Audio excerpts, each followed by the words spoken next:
Síguenos en nuestras redes sociales. Encuéntranos en Facebook, Instagram y Twitter como Radio U Central. Suscríbete a nuestro canal de YouTube y síguenos en Spotify. Radio U Central 107.1 FM en el corazón de Santiago.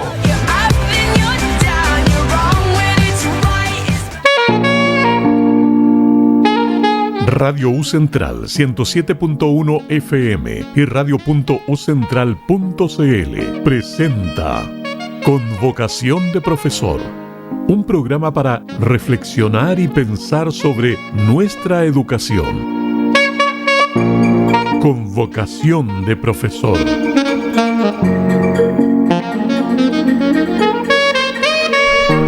Hola, hola, muy buenos días.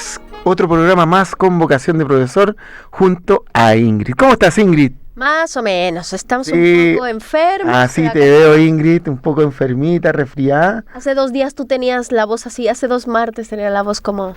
A lo Halloween. A lo Halloween, y ahora soy yo. Pucha. Oye, miércoles 12. ¿Qué tal? ¿Cómo estás? ¿Con qué día nos va a sorprender hoy día? Sí, porque siempre hay un día para festejar. Por supuesto. Y el día de hoy tenemos el Día Mundial del Ballet. Del ballet. Día Mundial del Ballet. Para que revisen la cartelera en el Teatro Municipal, que ya no hay nada. Teníamos el Cascanueces, todo está agotado. Todo vendido, sobrevendido. Todo vendido, pero tenemos al menos el Ballet Delivery, por si gustan llevarse un ballet a casa y observarlo, es lo más cercano a una experiencia. Es lo más próximo ahí. Lo más próximo. Oye, sí, yo tuve una experiencia así, me acerqué al ballet, ¿sabes? ¿Sí? Sí, así, viéndolo. Desde Liberi, o sea, en la página, en ese tiempo, en mi tiempo no había página. Ah, no. No te voy a decir. No te voy a decir qué tiempo. Pero no había. Oye. Entonces, bueno, y tenemos otro día importante, Alex. Tenemos la Semana Internacional de la Ciencia y la Paz. Mira, importante tener. ¿Podríamos hacer algún proyectito ahí de ciencia? Por supuesto. Teníamos uno, pues, de la galleta. Ah, el de la galleta. Sí, teníamos el de la galleta. Ahí la observamos, cómo salían esos colores importantes de hongos. En los hongos. Importantes. Oye, un calor tremendo. Yo siento calor. Como yo estoy enferma, no tengo el termómetro bien.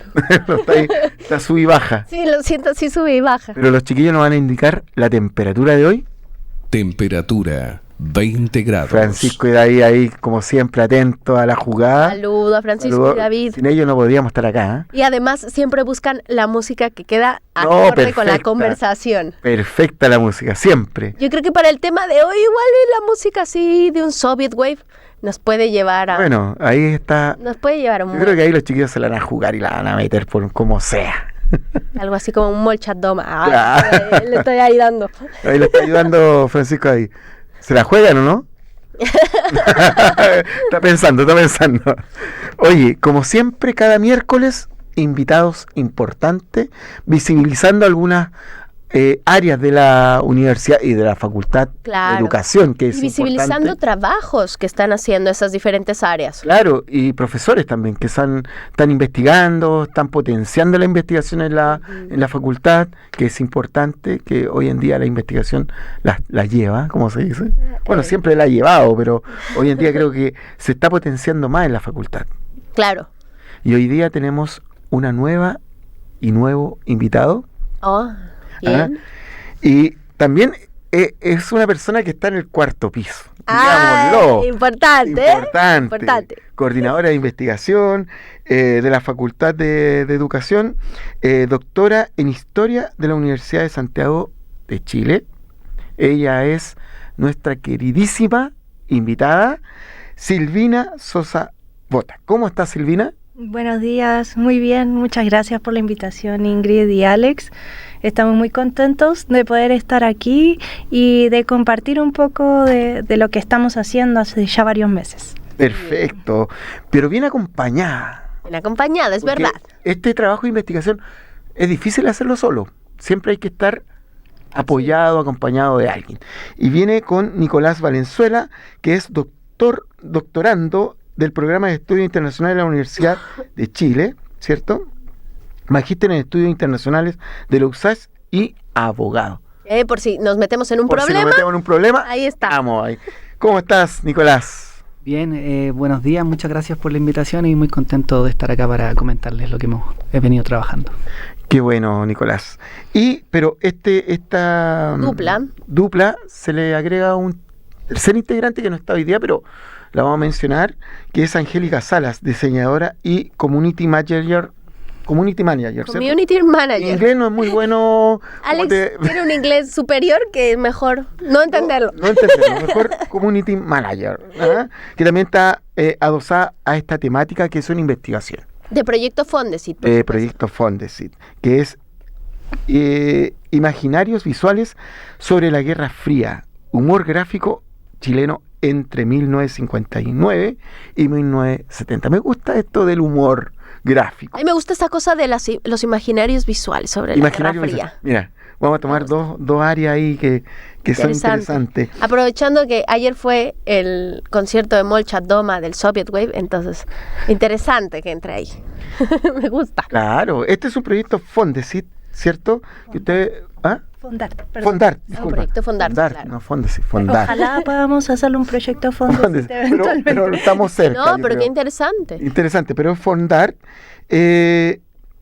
Cuéntame un poco, o cuéntenme ambos, ¿de qué se trata este proyecto que están desarrollando? ¿En qué consiste? Para entrar en materia, digo yo. Este es un proyecto Fondart nacional de la línea de investigación. Es importante poner un poco en perspectiva esto porque Fondart es Fondo Nacional de las Artes, es del Ministerio de las Culturas, las Artes y el Patrimonio, y tiene varias líneas de concursos, algunas de ellas que son destinadas a la creación artística, a la divulgación, a la circulación, a la promoción, y tiene una que es de investigación, y esa es la que está enmarcado este proyecto.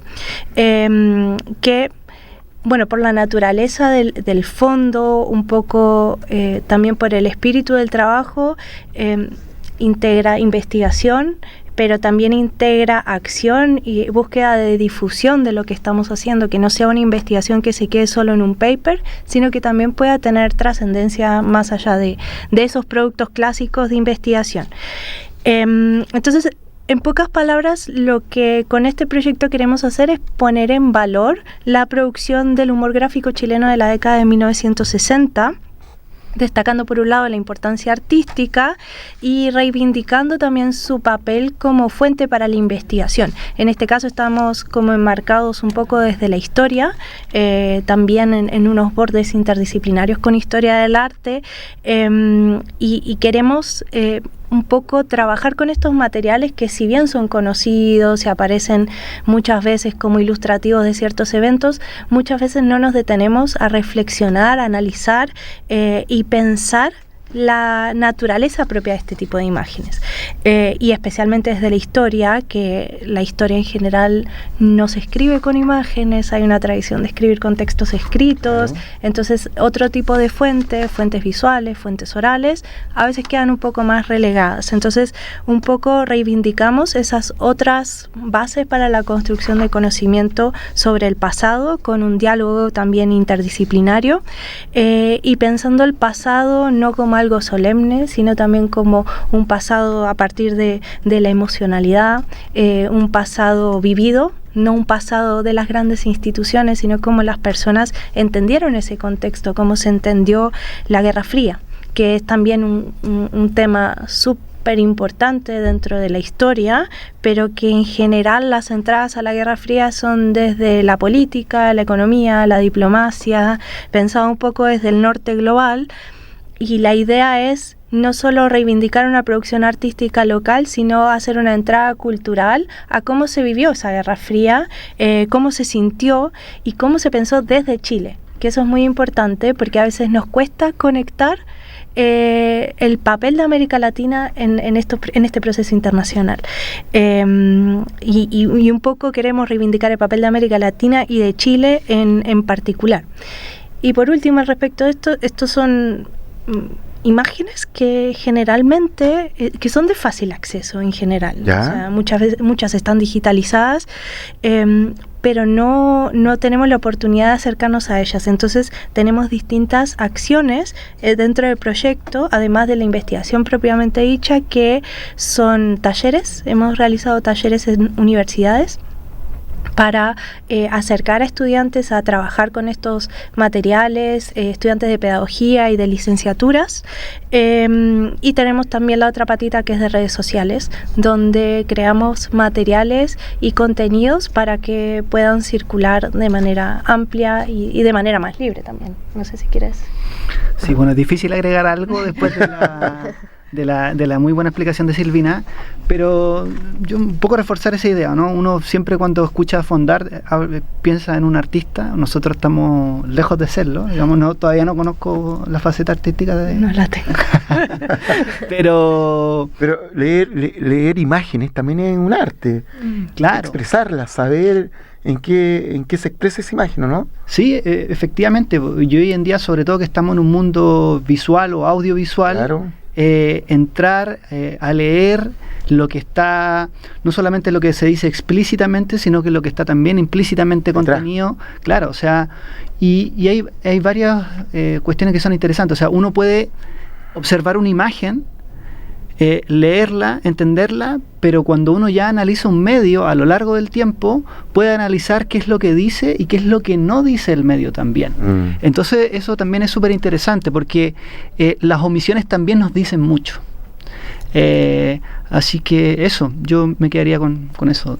Claro, yo quiero añadir algo que me pareció súper importante de lo que ustedes estaban comentando, que es esto de cómo narrar desde la imagen, que tiene dos niveles de lectura o dos posibles niveles de lectura. Por un lado, el papel de la escritura de la imagen, es decir, siempre decimos que solamente se escribe con palabras, que no se escribe con imágenes, ¿no? Pero la palabra también es una imagen, de ahí entra toda la teoría de la multimodalidad. Claro. Entonces es interesante cómo ver en la palabra y en la imagen una similitud, ¿no? en el acto mismo de narrar. Y por el otro lado, el hecho que ustedes describen que vivimos en una sociedad de la imagen y esta mediatización de la imagen y la brevedad de las imágenes nos impiden llegar a tres niveles de lectura importantes, que es la imagen literal, o sea, la que nos llega inmediatamente, lo que subyace en la imagen, es decir, el contenido que puede ser político, social, etcétera, y por el otro lado, lo que tú comentabas de la cultura medial, porque las imágenes provienen también de una cultura medial, ¿no? Entonces, la cultura de los medios, si analizamos desde los teóricos de Yussi Parika y demás, esta cultura medial nos permite ver las imágenes desde otra manera. O sea, como esa imagen que surge en cierto periódico, se reinterpreta después con un videocassette, se reinterpreta después con una televisión, o sea, cómo va cambiando, y esa cultura de medios nos puede hablar también del cambio social. Entonces es interesante cómo al narrar las imágenes, narramos también formas de vida que van modificándose, ¿no? Y que tiene que ver con estos tres niveles de lectura. Entonces me interesó mucho esto de la narración. Y un poco la pregunta es, ¿de dónde nace este proyecto y el interés por investigar caricaturas que tengan que ver con la Guerra Fría? Sí, viene como un poco de varias líneas, de varios caminos. Yo vengo trabajando con caricaturas desde pregrado, proyecto de iniciación científica sobre caricaturas del siglo XIX en Argentina, Brasil y Paraguay.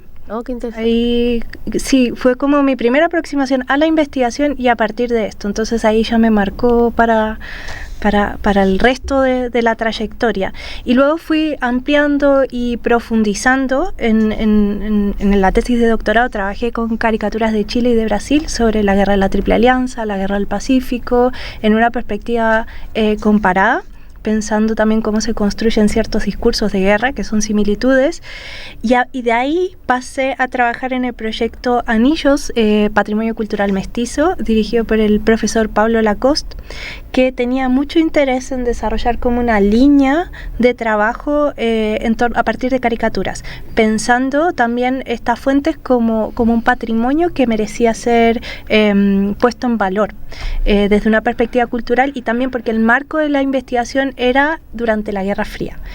Ahí nos conocimos con Nicolás. No sé si quieres contar tu tránsito hacia el proyecto.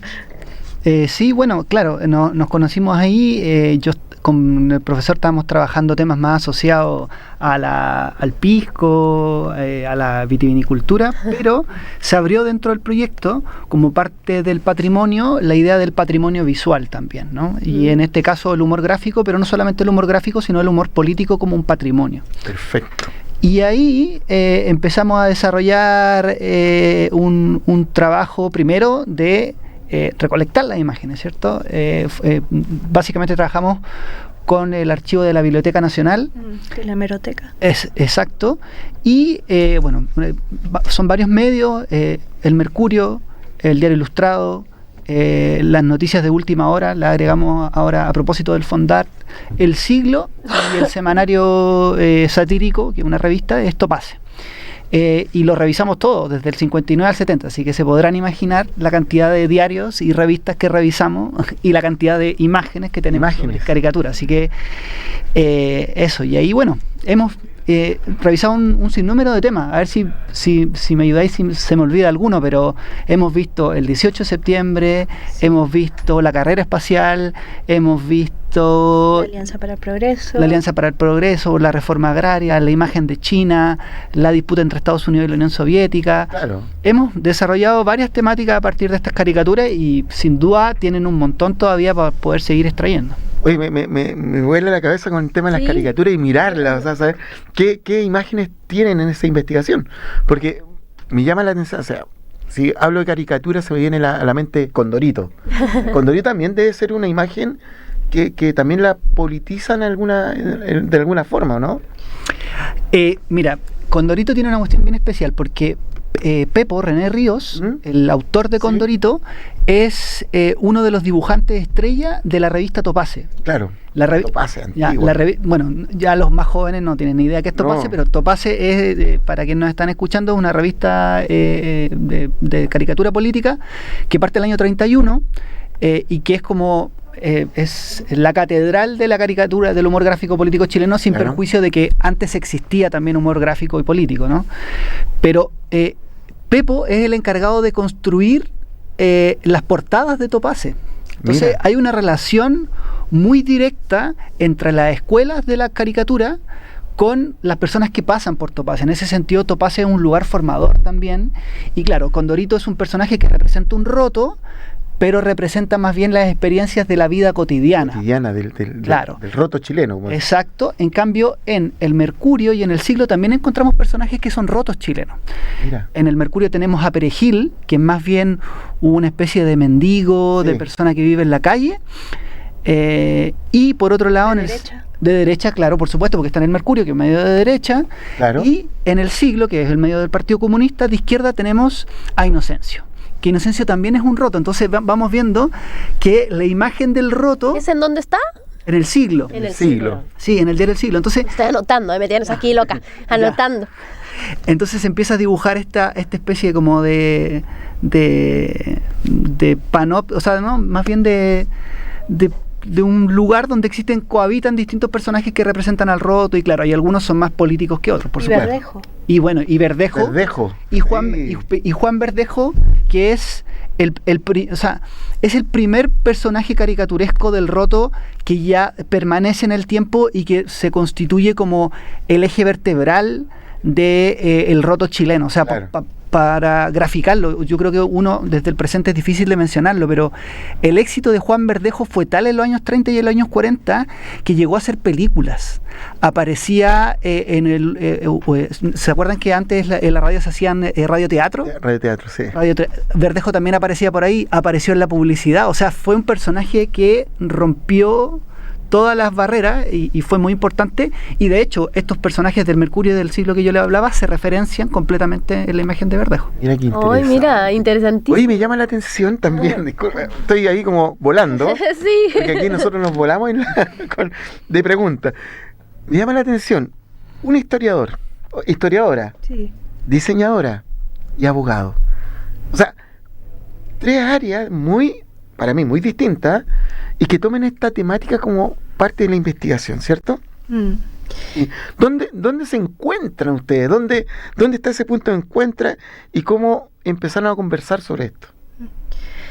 Bueno, yo un poco ya expliqué de dónde venía mi interés y mi trayectoria, pero también entiendo que trabajar con personas que no tienen la misma formación es algo que enriquece cualquier proceso. Perfecto. Porque hay miradas que se escapan. Hay cosas que uno toma como evidentes y que no lo son. Hay como miradas más frescas. Entonces, también hay habilidades que yo no tengo y que Angélica las tiene muy desarrolladas. Por ejemplo, que nuestra diseñadora. Como el diseño, claro. Si yo tuviese que hacer todo lo que hace Angélica, me quedaría muy feo. Entonces necesitamos también trabajar con distintas habilidades, distintas expertise y creo que eso es muy importante.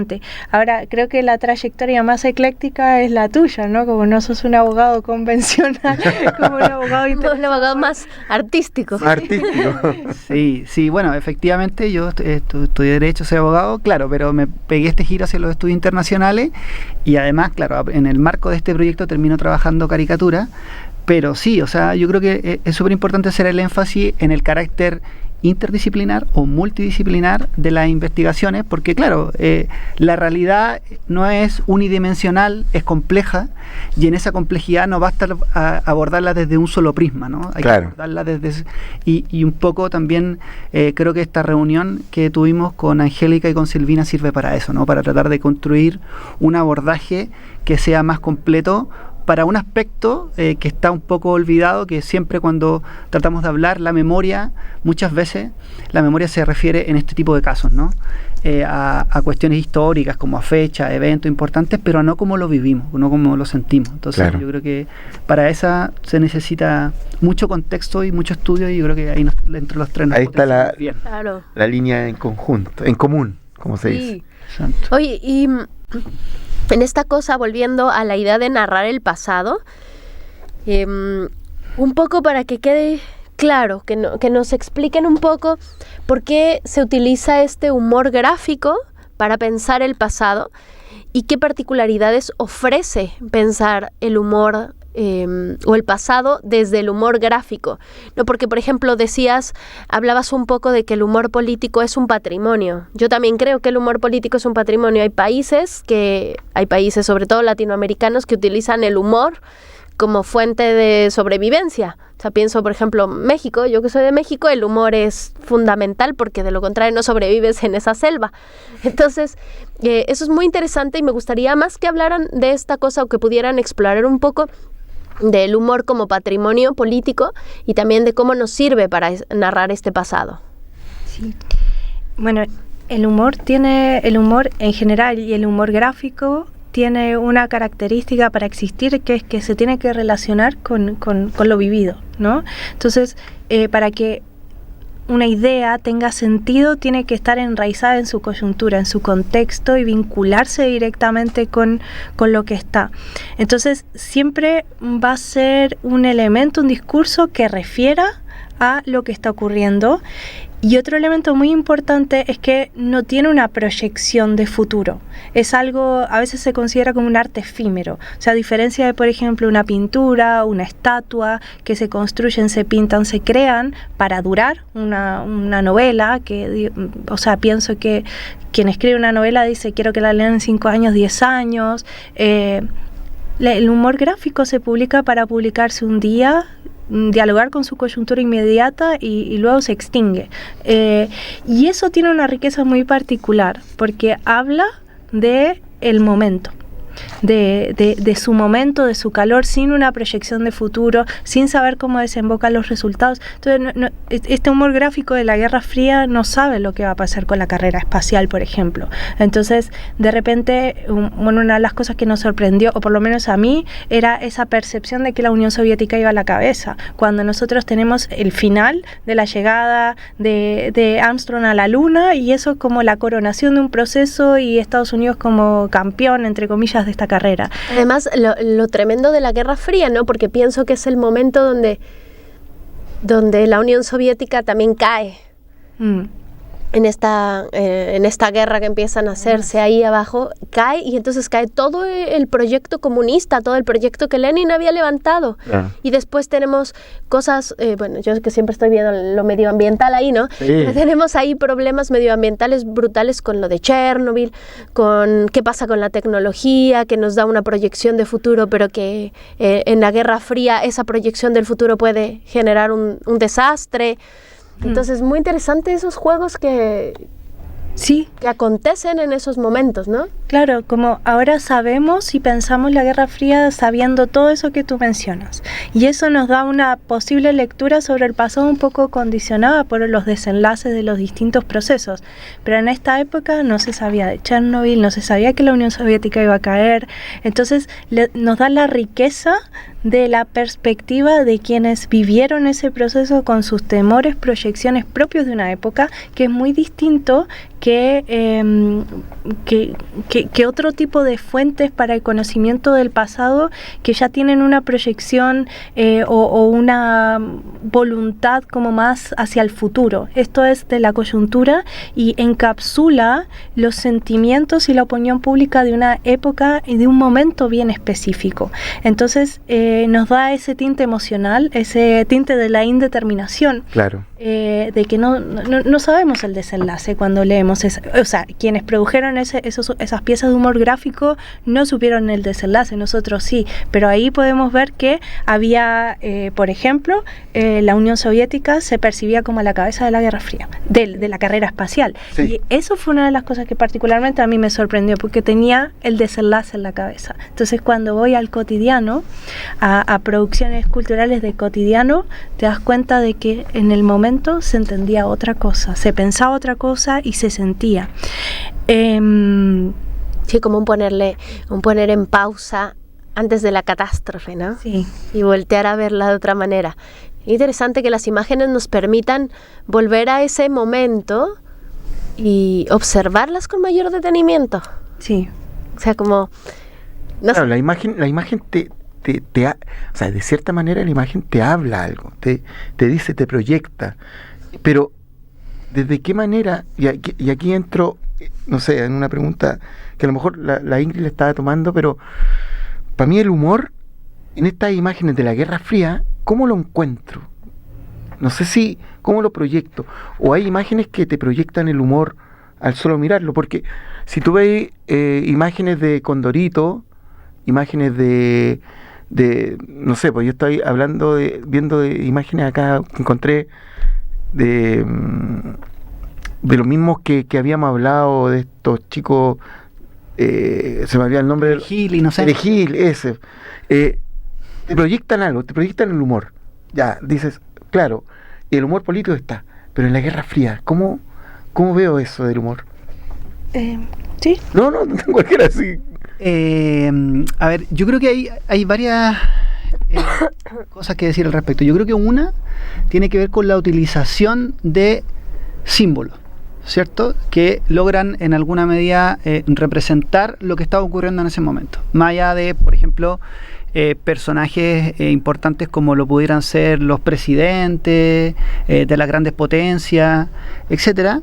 También está, por ejemplo, la Paloma de la Paz. Claro. Las bombas, o el personaje Mundo también es un personaje que adquiere mucha relevancia porque no solamente uno de los aspectos, digamos, importantes de la Guerra Fría va a ser la posible hecatombe nuclear, ¿cierto? Entonces, en el contexto de una eventual desaparición de la Tierra o destrucción de buena parte de la humanidad, el mundo es utilizado como una figura que tiene una dimensión moral, ¿cierto? Y que nos está recordando constantemente los límites también. O sea, hay el humor, nosotros ahí también lo hemos trabajado con Silvina, lo que nos hace reír siempre tiene una dimensión moral en el fondo, en el humor político. Porque si yo, por ejemplo, tengo una posición y se están burlando desde otro lugar, es casi seguro que eso no me va a causar risa. Claro. ¿No? No, me va a causar rechazo, ¿no? Rechazo. Porque me está queriendo comunicar o provocar un determinado sentimiento. Entonces, generalmente, el humor no solamente comunica un hecho, un acto, la inconsistencia del acto, etcétera. Por ejemplo, no sé, un presidente que dice A y está ocurriendo B, que hablan de la paz y está promoviendo la guerra. Claro. Pero me están queriendo promover una emoción, que eso me cause indignación, que eso me cause rechazo, pero ese rechazo y esa indignación solo puede sostenerse sobre un sustrato moral. Es decir, esto está mal, esto está bien. Y eso finalmente es lo que articula después la risa. Sí, y complementando un poco esa idea, el humor gráfico siempre es maniqueo, o sea, siempre es o está bien o está mal, o está bueno o es malo, pero no es más o menos. Entonces, un poco viene de posicionarse dentro de esos extremos. Claro, pero ese bueno o malo, la persona es lo que lo va a graficar, o sea, lo va a interpretar. Sí, pero también el periódico sienta, el periódico, ¿no? Sí, claro, el medio, o sea, lo que nos contabas de Condorito, de cómo va cambiando este personaje, Perejil, ¿sí era Perejil? Sí, Perejil. El Perejil, el otro personaje, Perejil. Cómo van cambiando. Claro, el periódico tiene un corte, un sesgo ideológico, sí, eso sí, en donde la imagen también se perfila con ese sesgo ideológico, y por eso es maniqueo. Sí, y busca en el fondo siempre generar identificaciones. Entonces es como, ahora estamos hablando de Guerra Fría, pero podría ir como al contexto del siglo XIX, que tiene como una tónica nacionalista muy grande, donde esa misma lógica sirve. Claro. Yo busco, o sea, no es universal, va a haber grupos que se van a sentir identificados con eso, y hay grupos que le van a generar rechazo, que tiene que ver con la línea editorial del periódico también y todo. Pero siempre el humor gráfico, dice Andrea Matallana, no admite sutilezas, es siempre así, polar, por así decirlo. Y en la Guerra Fría, bueno, tiene otras connotaciones. Sí. Y otro aspecto que me gustaría destacar a propósito de lo que estamos conversando es que también, volver hacia ese humor gráfico nos muestra también parte de cómo era percibida y construida la realidad. O sea, por ejemplo, en personajes como en medios como el Diario Ilustrado, El Siglo, y también en el Mercurio o las noticias de última hora, el proyecto editorial es súper claro. O sea, no hay una pretensión en esos proyectos editoriales de objetividad, de ubicuidad, o sea, no, son proyectos claros y definidos, y eso también nos remite a que en la época, en ese entonces, también ese enfrentamiento de ideas, de posiciones ideológicas, era mucho más claro que el quizás vemos hoy en día. Hoy en día como que todo está medio diluido y como que es complicado hablar quizás de repente desde posiciones muy marcadas o quedan inmediatamente fuera del debate. Entonces yo creo que eso también es interesante, como ese carácter maniqueo también era posible porque había una sociedad en que esa disputa era legítima, claro.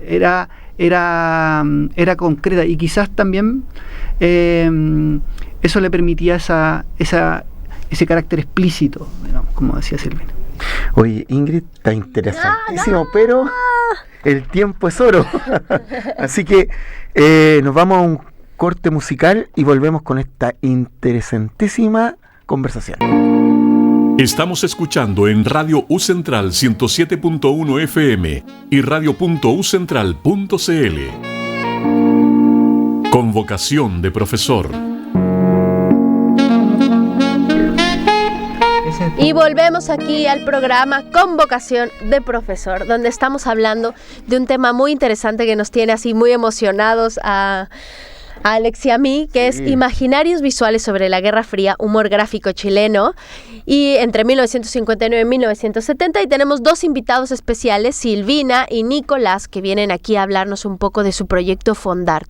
Y estábamos hablando de algunas características que tenían estas imágenes que ellos analizaban, que era esta idea del arte efímero que existe en el humor gráfico, la proyección en el futuro, pero que en las imágenes no tenemos esa idea de que las imágenes se proyectan en un futuro, sino que son efímeras, los temores propios de la época, y un proceso de pausa que nos permite adentrarnos en lo cotidiano de ese momento donde fueron elaboradas o en el contexto de producción de las imágenes. Entonces, muy interesante este primer encuentro que tuvimos con ellos para que nos hablaran un poco más sobre su proyecto, nos acercaran a la idea de las imágenes como narración. Y entonces yo quería preguntarles un poco, no sé si me voy con una nueva pregunta o que me sigan hablando del pasado. Dale, sí. Me emocionó esta idea de que las imágenes sirven para narrar ese pasado. Pero, ¿con qué imágenes trabajan? Bueno, trabajamos con imágenes del humor gráfico, pero con la condición de que estén publicados en la prensa. O sea, puede que, por ejemplo, hay otro tipo de humor gráfico que no circula en la prensa. El que nosotros nos concentramos, sí, tiene que tener esa condición para que sea un tipo de humor gráfico que acompañe la cotidianidad. Entonces, son imágenes que se publican con regularidad, que tienen más o menos su sección medianamente fija. En el caso de Topase es la esencia del periódico, pero por ejemplo en el Mercurio, en el Siglo, las noticias de última hora, cuando uno revisa en serie varios periódicos, saben qué página está. Es como la sección regular de donde puede encontrar este tipo de imágenes. Y son imágenes que tienen cierta continuidad y proyección en el tiempo, lo cual nos permite también ver variaciones de pensamiento, o por ejemplo cuando algo es muy efusivo, por ejemplo el tema de la inflación en los años 60 era como un tremendo tema, claro, que aparecía constantemente en el humor gráfico. Típica imagen de un gordo así, inflación. Sí, ¿o no? de una señora. De una señora. Sí, ahí hay algo bien interesante. A propósito de eso, capaz que me voy un poco del tema, pero que nosotros podemos analizar el proceso histórico en sí, cómo se percibió, cómo se vivió, pero también todos los referenciales culturales y simbólicos de la época. Claro. Y el tema de la mujer es súper interesante porque la mujer es idea. No es mujer, no es una individualidad, es una idea, es la inflación, es la señora derecha, es América Latina, pero no es una mujer, a diferencia de que sí, es Lyndon Johnson, Nikita Khrushchev, son individuos, hombres, pero las mujeres son símbolos. Entonces, la inflación, por ejemplo, es una mujer. ¿Y eso qué lectura nos puede dar? Una lectura de género. Pero no, sí, pero me refiero a, al ser las mujeres ideas, también tienen una connotación negativa, ¿no? Cuando se están relacionando a la idea de América Latina, a la idea de la inflación. ¿Se podría ir por ahí? ¿Como la connotación negativa? Pero yo diría... ¿Sí? No, dale, cualquiera de los dos. Sí. No, es que en este caso habría que distinguir según el contexto, ¿no? Y obviamente también la editorial del medio. Pero en el caso de la inflación... Claro, la inflación es negativa no porque es mujer, es negativa porque es negativa la inflación. Claro, se le retrata como mujer y el personaje de la inflación es negativo, ¿cierto? Claro. Y ahí tiene una carga, ¿no? En el caso de América Latina, es la relación de subordinación, ahí podríamos decir, de la mujer respecto del hombre. Entonces, Estados Unidos es un hombre, es el tío Sam, es el presidente Kennedy, y la mujer de Latinoamérica es campesina, morena, pobre, con los pies descalzos.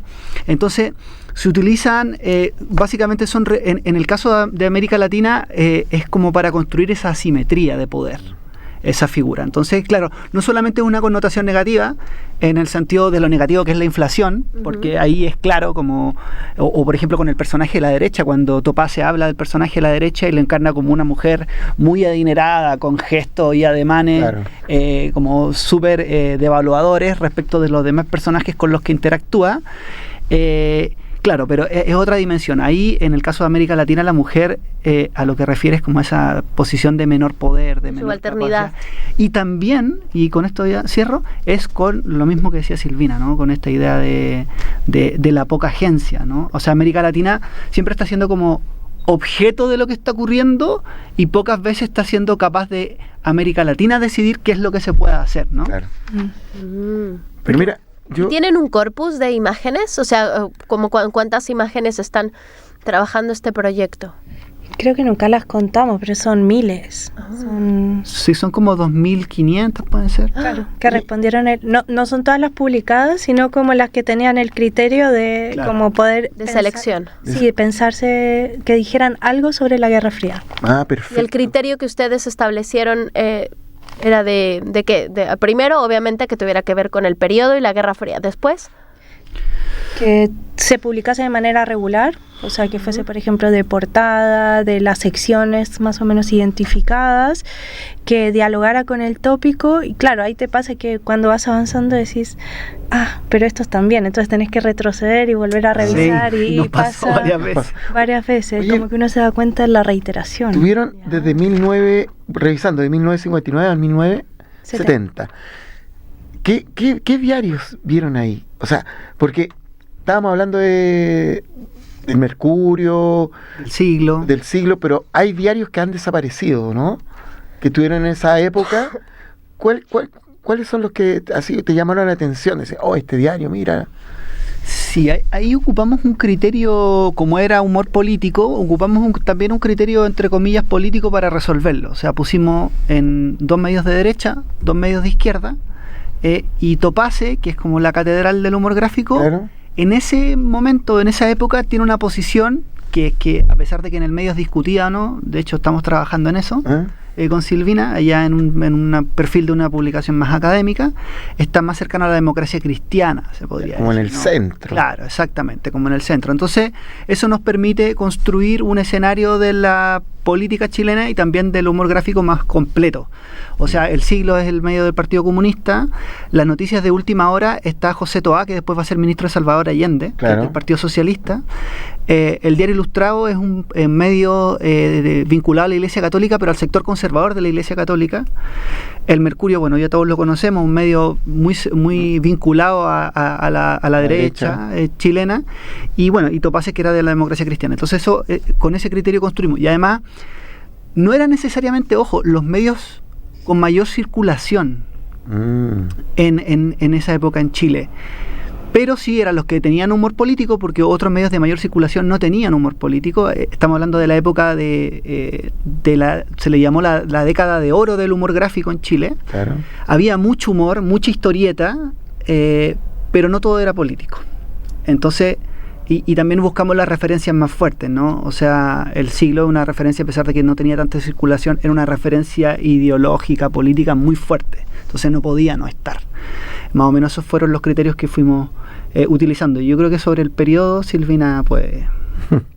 Bueno, sí.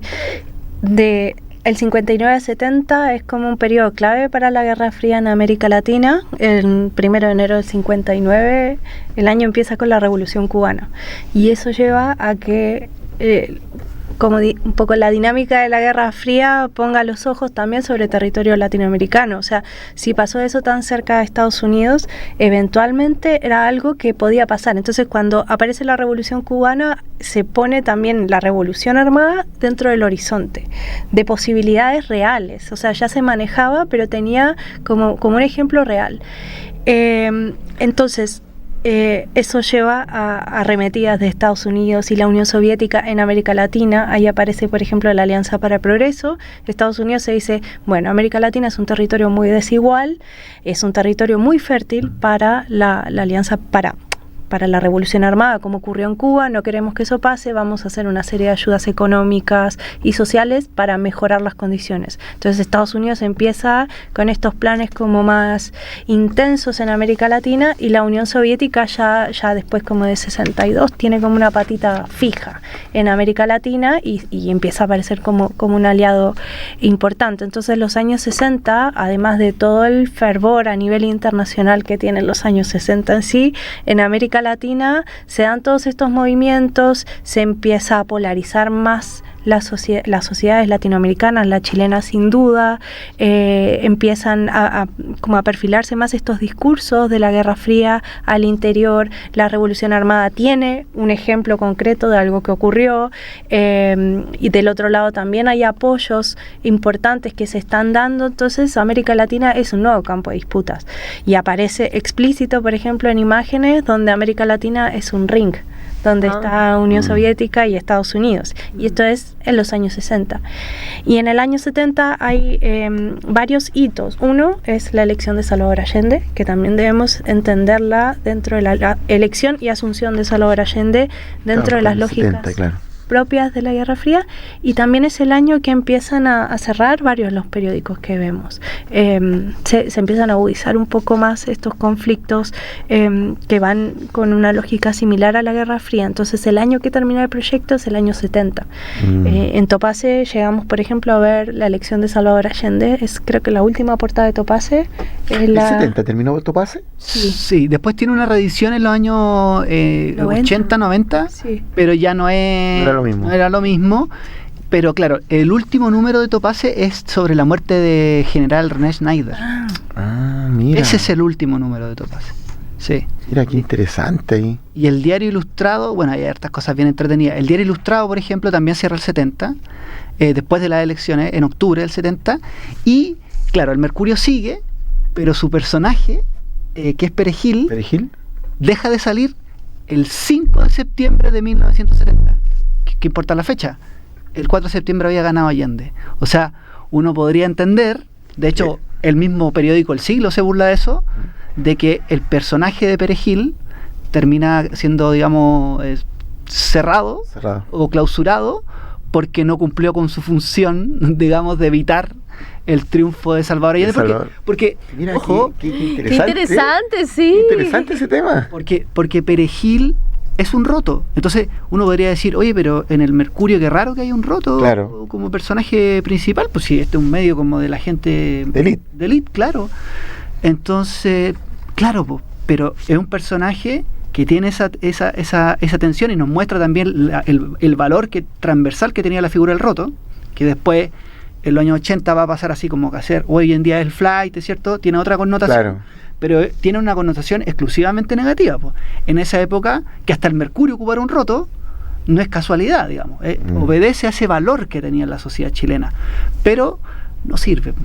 Claro. No, le falta, entonces... Porque era un roto, y no sería un roto como para generar también... ¿El vínculo? Cierto vínculo con cierta clase social. Claro, por supuesto. Y también ideologizar a esa clase social, ¿no? Claro. O sea, no dejar como el diario de una élite, sino, sí, oye, estamos bajando sí, claro, a la población, digamos. Y el roto tiene la connotación como de comunidad, de nación. Claro. En el siglo XIX el roto simboliza eso, el que dio la vida por la patria también. Y sí, hay un montón de referenciales de élite de rotos, incluso para hacer esas ideas, como la estatua del roto chileno, claro, Virginio Arias, la que está en Yungay, y todas esas ideas que significan comunidad y comunidad nacional. Entonces como que buscan aglutinar y ser un referente social compartido, pero claramente con un sesgo explícito y necesario. Es interesante cómo las imágenes tienen contexto, no tienen historicidad. Entonces, cómo van cambiando esa historicidad y cómo cuando no sirven a los fines políticos del periódico, se cierran. ¿No? Como en este de Perejil, qué interesante esa parte. Interesante esa referencia. Sí. Bueno, de hecho...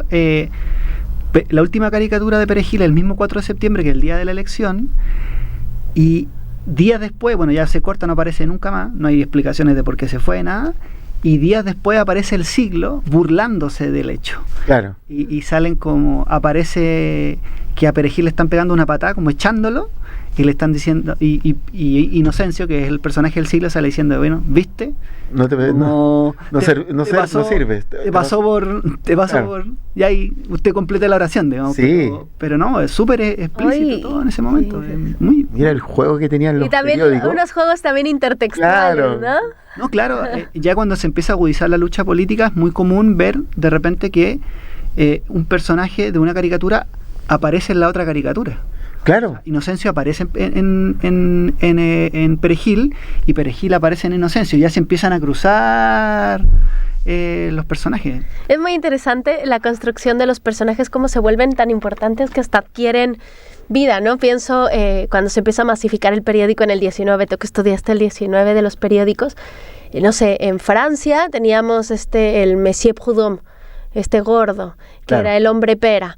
Y se vuelve tan importante que el caricaturista se convirtió en Monsieur Prudhomme, O sea, como que la caricatura adquirió más vida que el mismo personaje o que el mismo caricaturista. Claro. Entonces, estos juegos intertextuales que existen en estos periódicos permiten ver eso, como este juego y la potencia también que tenían las imágenes, cómo volvemos a la idea de la imagen como narración. O sea, cómo esta imagen, estos personajes adquieren tanta fuerza que van siguiendo una línea narrativa, como esto del cierre de Allende, que aparezca en otro periódico burlándose de ese cierre y que luego haya como efectos intertextuales. Entonces, analizar la intertextualidad en los periódicos nos permite también hablar de formas de narrar que se relacionan también con el corte ideológico del periódico. El Twitter de la época. El Twitter de la época, sí.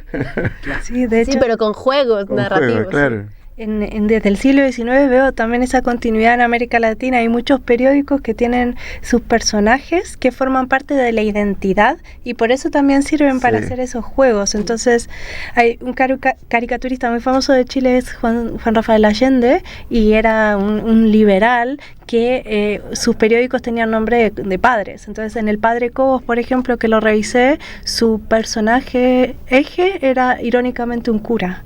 Entonces, ese es el cura que va acompañando todas las imágenes y que se mete en todas las escenas. Hoy en día en los diarios se ha perdido esa imagen que cada diario tenía en esa época. Sí, porque ahora cambió también la manera del diario, o sea, el diario en papel ya no está, pero pienso esto que decías de América Latina, en México, con José Guadalupe Posadas, que fue el caricaturista que inventó la imagen de la Catrina, y que ahora la imagen de la Catrina es la más importante de México, y surgió por el caricaturista. Entonces, qué importante es que en el siglo XIX, cuando se están generando los países o la identidad de cada país, porque antes no lo éramos, la caricatura sirvió como ese formador de identidades. Sí. Oye, chiquillos. Oh, no. Qué buen programa. Ingrid, y ni siquiera terminamos todo lo que teníamos que preguntar. Nos faltó mucho más. ¿Alguna recomendación, chicos, de parte de ustedes, aparte de leer esta investigación? Podemos invitarles a seguirnos en redes sociales. Perfecto, den sus redes sociales, ¿no? Nuestro nombre cotidiano es Monitos Guerra Fría, @Monitos Guerra Fría. @Monitos Guerra Fría. En TikTok y en Instagram y en Facebook. Ahí nos pueden seguir y bueno, también pueden contactarse con nosotros. Subimos material todas las semanas de manera constante, así que ahí podemos quedar en contacto y pueden ver más sobre nuestro proyecto y las acciones. @Monitos Guerra Fría. Monitos. Guerra Fría, para que todos tengan ahí, puedan meterse al Instagram, Facebook, ¿no tienen? TikTok. Sí. TikTok. ¿Ok, Ingrid? No, primero. Primero nuestro invitado. El invitado. Bueno, y si tienen un interés como más académico con el nombre de Silvina y con el mío, también pueden buscar ahí los trabajos que hemos hecho, que están ahí en las distintas publicaciones a las que le hemos... ¿También en TikTok? No, claro, esa ahí no, ahí hay que googlearla. Pero Silvina sí. Y claro, pueden encontrar, ponen caricatura, Guerra Fría, y seguramente ya les van a aparecer varios de los trabajos que Silvina y Nicolás, ahí están metidos en Monitos Guerra Fría, para que vayan buscando en TikTok. Sí. Bueno, invitadísimos para otro programa para que nos hablen de todo aquello que quedó en el tintero, porque estaba muy interesante. Todos los trabajos, sobre todo nos faltó preguntarles sobre los trabajos que han hecho académicos, o sea, de escritura, un poco que nos hablaran de eso. O sea, faltó tanto que invitados para una segunda parte. Estaba leyendo un libro, País de Tontos Graves. También lo voy a leer, lo voy a empezar, porque dice humor político en Chile. Así que también es interesante porque viene con esta temática, ¿ok? Así que lo voy a empezar a leer. Sí, súper. Para todos. Es de una exposición en la Biblioteca Nacional que hubo 2017. Entonces el humor gráfico se metió en el lugar del arte solemne. Justamente, ahí lo vamos a empezar a leer. Así que, nada, pues, muchas gracias por estar acá. Muchas gracias, Nicolás, Silvina, por estar aquí. Y Ingrid, nos estamos viendo el próximo miércoles en la misma hora y en la misma radio. Convocación de profesor. Chao, chao, nos estamos viendo. Hemos presentado Convocación de Profesor, un programa para reflexionar y pensar sobre nuestra educación. Convocación de Profesor. Hasta el próximo capítulo.